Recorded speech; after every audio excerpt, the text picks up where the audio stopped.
मिल तो गया। इस शरीर को पाने के बाद दुनिया के सारे दुख, दुनिया की सारी तकलीफ़ें, दुनिया का सारा कष्ट, दुनिया के सारे रोग, बीमारी, दुख, हमारे जीवन में जो जो लिखा हुआ होगा वो सब आएगा, सब प्राप्त होगा। पर ऐसा नहीं है कि दुख ही दुख मिलेगा। शिव महापुराण की कथा कहती है, जैसे दिन होता है, रात होती है, धूप होती है, छाँव होती है, उसी तरह सुख होता है, दुख होता है। और उस सुख और दुख में जिसने भगवान का गुणगान कर लिया, जिसने भगवान का भजन कर लिया, उसकी जिंदगी सार्थक हो जाती है और उसका जीवन आनंदित हो जाता है। हम अपने बच्चों को बुरी नज़र से बचाने के लिए बहुत प्रयास करते हैं। बोलो री संभाजी नगर की जीजियों, सही है कि गलत है? अपने बच्चों को बचाने के लिए बुरी नज़र से बहुत प्रयास करते हैं। हमने बच्चों को बुरी नज़र से बचाने के लिए उसके गले में काला धागा डाल दिया। हमने बच्चों को बुरी नज़र से बचाने के लिए उसके हाथ में काली पोत पहना दी। हमने बच्चों को बुरी नज़र से बचाने के लिए उसके पाँव में काला धागा बांध दिया।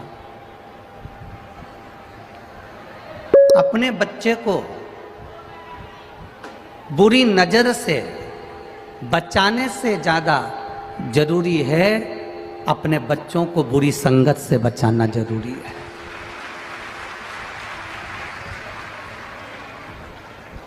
यदि बुरी नज़र से हमने बच्चों को बचा लिया, बुरी नज़र से हमने बच्चों को रोक लिया और बुरी संगत में अगर हमारा बेटा चले गया, बुरी संगत में हमारी बेटी चली गई, बुरी संगत में हमारा परिवार का कोई व्यक्ति चले गया, तो बुरी नज़र से बचाने से फ़ायदा कौन सा हुआ? बुरी नज़र से बचाने के लिए गले में काला धागा बांधा जाता है, हाय चंद्रमा पहनाया जाता है। बुरी नज़र से बचाने के लिए हाथ में काली पोत बांधी जाती है। बुरी नज़र से बचाने के लिए पाँव में काला धागा बांधा जाता है। पर मेरा निवेदन है, बुरी संगत से बचाने के लिए बच्चों के गले में एक रुद्राक्ष अवश्य पहना देना चाहिए, तो वो बुरी संगत से बच जाए।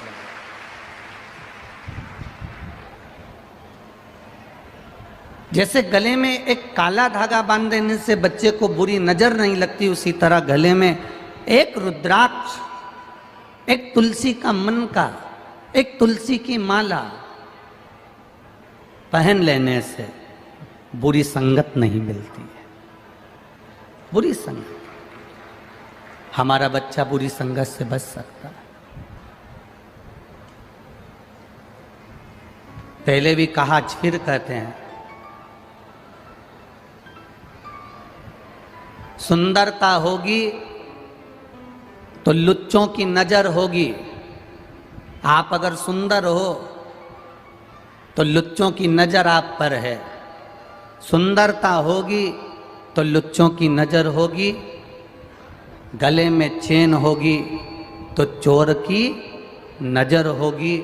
और गले में अगर रुद्राक्ष होगा तो मेरे महादेव की नजर होगी। ये निश्चित है।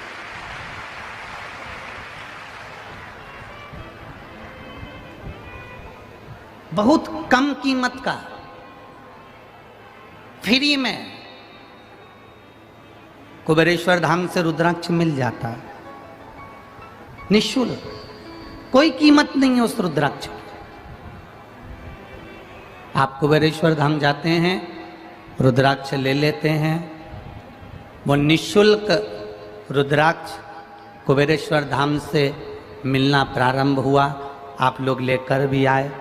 पर एक निवेदन करूंगा, तुम्हारे सोने की चेन की कीमत होगी, तुम्हारे गले में पड़े हुए हार की कीमत होगी, तुम्हारे हाथ में पहनी हुई सोने की चूड़ी की कीमत होगी, हीरे की कीमत होगी, अंगूठी की कीमत होगी। रुद्राक्ष की कोई कीमत कुबेरेश्वर धाम पर नहीं लेते। पर तुम्हारे मृत्यु के समय पर तुम्हारे दुख के समय पर, तुम्हारी तकलीफ के समय पर, तुम्हारे कष्ट के समय पर, तुम्हारे कर्ज के समय पर, तुम्हारे कहीं ना कहीं उलझन के समय पर उस रुद्राक्ष की कीमत तुम्हें समझ में आएगी कि भले निःशुल्क मिला पर उसकी कीमत क्या है, वो रुद्राक्ष की महत्वता क्या है।